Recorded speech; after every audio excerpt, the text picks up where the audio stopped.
Train the muscles, not the joints.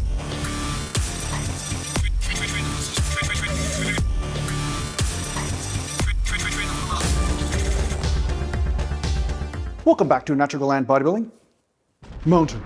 And today I'm going to talk to you about the difference between an advanced natural bodybuilder and perhaps a beginner or intermediate natural bodybuilder, and the decision and the different decision that each will make based on their training and based on what they're experiencing. So one of the things that you'll see, and you've probably experienced yourself, when you're first starting at the gym, the first thing you do is try to find any means necessary to lift the largest amount of weight. So for instance, with bench press, you'll find the perfect arch in your back, the perfect width in order to lift the weight. And with squat, you'll probably do wider stance or narrower, depending on what you feel stronger with. And in large, I agree with this philosophy. I agree with this strategy. But there's a time when that strategy outlives its usefulness, and this is when the advanced natural bodybuilder will make a different decision. Now, a lot of you will say, oh, of course, an advanced natural bodybuilder will perceive where are the forces playing out. So they'll say, if I do a medium grip on bench, am I hitting more chest? Or is it wide grip or narrow grip? It's not about where am I stronger, it's about where am I isolating that tension on the muscles I want to grow, right? That would be one advanced technique, but that's not the technique I'm going to talk about, because as advanced as that is, it's not the only time that you will make the decision to change your grip or stance or form in an exercise. Okay?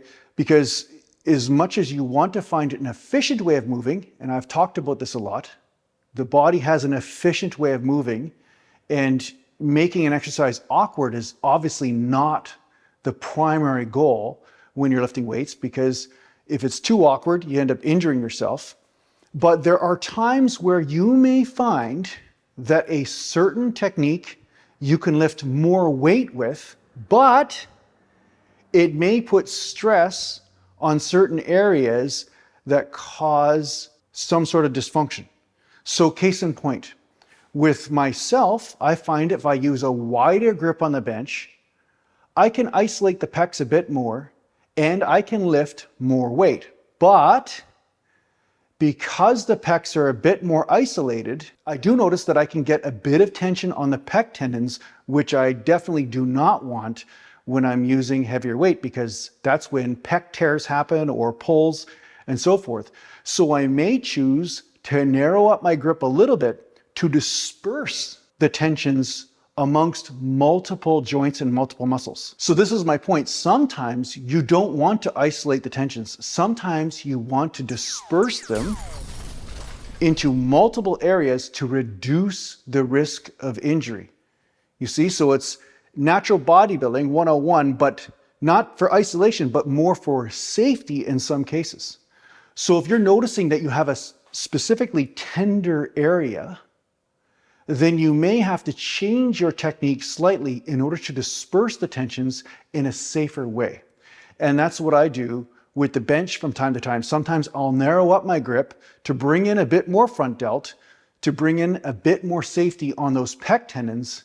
As much as doing wider will be better for isolation, I may save that for lighter weight. And I know it seems terribly ironic because I'm actually stronger with the wider grip, right? So don't be afraid to change your technique if you're feeling that there's a certain amount of dysfunction or tension going to certain areas that improve your risk of injury.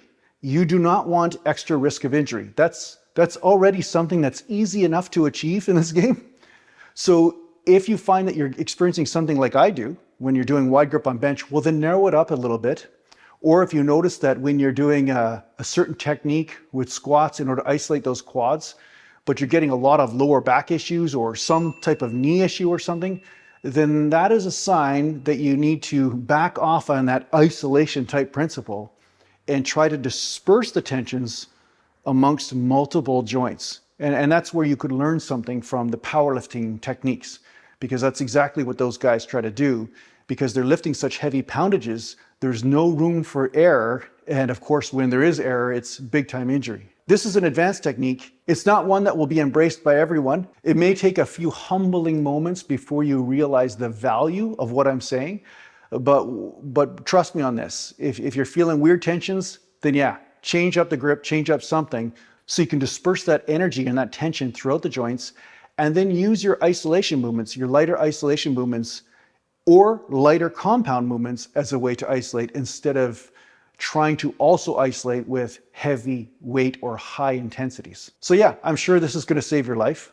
I'm sure that this advice is going to basically translate into massive gains. And most importantly, a lot of gratitude towards my channel and a lot of subscriptions, as well as $79,000 donations to my website, naturalgalantbodybuilding.com. So feel free just to send it my way. I know that you guys probably have lots of extra money laying around after Christmas and New Year's and all that stuff. So, you know, just feel free to send it to my website. Mountain. So anyway, all jokes aside, thanks a lot for watching. If you need to get a hold of me, just go to my website. And thanks a lot to the patient supporters, and take care for now.